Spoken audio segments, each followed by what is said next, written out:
مولانا وقت آ رہا ہے، اب وقت بہت دور نہیں ہے عالمی نظام کی اتھل پتھل ہو کر ایک دم بدل جانے کا۔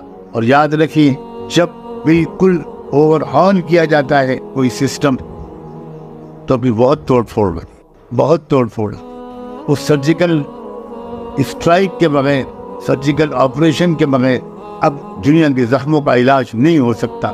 اب وہ وقت آ گیا، اب بس مجھے اور آپ کو یہ فکر کرنی ہے، اللہ یہ جس کے لیے میں یہ ساری گفتگو عرض کر رہا ہوں ہرگز معلومات کے لیے نہیں ہے، اس لیے کرنی ہے کہ یا اللہ یہ اگر وقت آ گیا تو ہم کدھر کھڑے ہوں گے؟ ہم عیسیٰ ابن مریم کے لشکر میں ہوں گے یا اس دجال کے لشکر میں ہوں گے جس کو قتل کرنے کے لیے اللہ عیسیٰ کو اتاریں گے؟ پورا نظام دنیا کا دجال ہے، اس دجالی نظام ہے جسے دجال پردے کے پیچھے سے چلا رہا ہے، حکومتوں کو استعمال کر رہا ہے۔ اس وقت بالکل اپنے بارے میں فیصلہ کرنے کا، اب اپنی زندگی کے منصوبوں کو تھوڑا بدلیں۔ بعض حضرات میری ان گفتگوؤں کو سن کر اس طرح کے سوالات بھیج رہے ہیں کہ اگر دجال کا آنا اتنا قریب ہے تو ہم لوگ اپنے بچوں کی شادیاں کیوں کریں؟ کیا بتاؤں، اللہ والوں کی تربیت اور قرآن کی گہری سمجھ، قرآن و حدیث کی سمجھ حاصل نہ کرنے کے نتیجے میں دنیا کے انسانوں کی عقلیں کس قدر چھوٹی رہتی۔ جیسے میں احتجاج کروں کہ جس کے پاس قرآن کا علم نہیں ہے، محمد رسول اللہ کا لایا ہوا علم نہیں ہے، اسے انٹلیکچوئل کیوں کہا جا رہا ہے؟ اچھی تعمیر نہیں کہا جاتا ہے علماء کا طبقہ اور دانشور طبقہ، یعنی اس کا مطلب یہ ہوا کہ قرآن سنت کا علم رکھنے والا دانشور نہیں ہے، اور قرآن سنت کے علم کے بغیر جو لوگ دنیا میں کسی نے کچھ پڑھ لیا، کسی نے کچھ پڑھ لیا، وہ انٹلیکچوئل ہو گئے۔ نہیں میرے پیارو، میں آپ کی توہین نہیں کرنا چاہتا، میں اس لیے اعتراف آپ کے اندر پیدا کرنا چاہتا ہوں کہ جس نے قرآن کو نہیں سمجھا اسے کچھ نہیں معلوم، وہ قطعاً علم والا نہیں، وہ عقل والا بھی نہیں، اس کی سوچ بچوں جیسی سوچ رہتی ہے، چاہے وہ بہت بڑے عہدے تک پہنچ جائے۔ بقیہ زندگی میں آپ قرآن مجید کے سمجھنے کی کوشش کیجئے اور پچھلی زندگی پر افسوس کیجئے۔ حضور اکرم صلی اللہ علیہ وآلہ وسلم کے صحابہ ایسا ایمان رکھتے تھے کہ اگر صبح زندہ اٹھے تو صحابہ کہتے تھے ہم کو شام تک کی امید نہیں ہوتی تھی، اور شام کو ہم لیٹتے تھے تو باقاعدہ مرنے کے لیے تیار ہو کر لیٹتے تھے، اور جب صبح اٹھتے تھے تو یہ دعا کرتے ہوئے اٹھتے تھے کہ الحمدللہ الذی احیانی بعد ما امات۔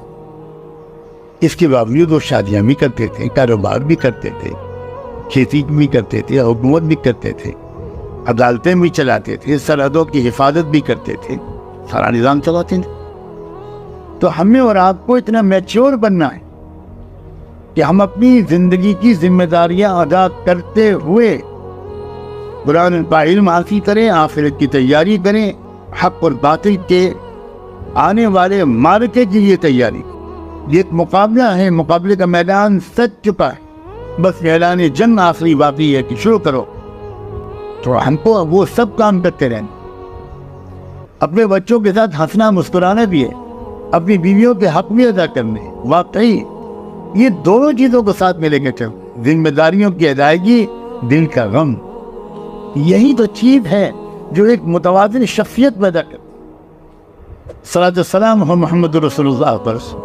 وہ تہجد جب پڑھ چکتے تھے، کس طرح کی تہجد ہوتی ہوگی، کیسی نماز ہوتی ہو، کتنا رونا، کتنا غم، کتنا رجوع اللہ، کٹ جاتے تھے دنیا مافیا سے، کسی اور عالم میں چلے جاتے تھے غالب۔ لیکن جب سلام پھرتے تھے تو کیا ہوتا تھا، ان کی پیاری بیوی، کم عمر بیوی حضرت عائشہ ابھی نہیں جاگی ہوتی تھی، آرام کر رہی ہوتی تھی یا اٹھ چکی ہوتی تھی، تاہل وہ بھی نماز پڑھ چکی ہوتی تھی۔ اب ان سے حضور اسی وقت میں کیا کہتے تھے، کلمینی یا حمیرا، اللہ سے باتیں تو میں کر چکا، اب تم سے باتیں کرنے کا دل چاہ۔ یہی تو اسلام کا حسن ہے۔ آج جو لوگ بستروں کو نرم گرم کرتے ہیں اور بیوی بچوں کے ساتھ انجوائے کرتے ہیں، وہ اللہ کے ذکر کا مزہ نہیں لیتے۔ اور افسوس یہ ہے کہ کچھ لوگ جو اللہ کے ذکر کی طرف مائل ہونے لگتے ہیں، وہ ادھر کے حقوق ادا کرنے سے غافل ہوتے ہیں۔ یہ اسلام نہیں ہے۔ اور اسی لیے میں کہتا ہوں حقیقی اسلام کو سیکھنا پڑے گا. یہ کوئی آسان چیز نہیں ہے. لوگ آسان سمجھتے ہیں مسلمان ہونا. اللہ تعالیٰ کسی اللہ والے کے پاس کچھ دن گزار کر اور قریب سے اس کی زندگی کو دیکھ کر اسلام کو سمجھنے کی ہمیں توفیق عطا فرمائے. وآخر دعوانا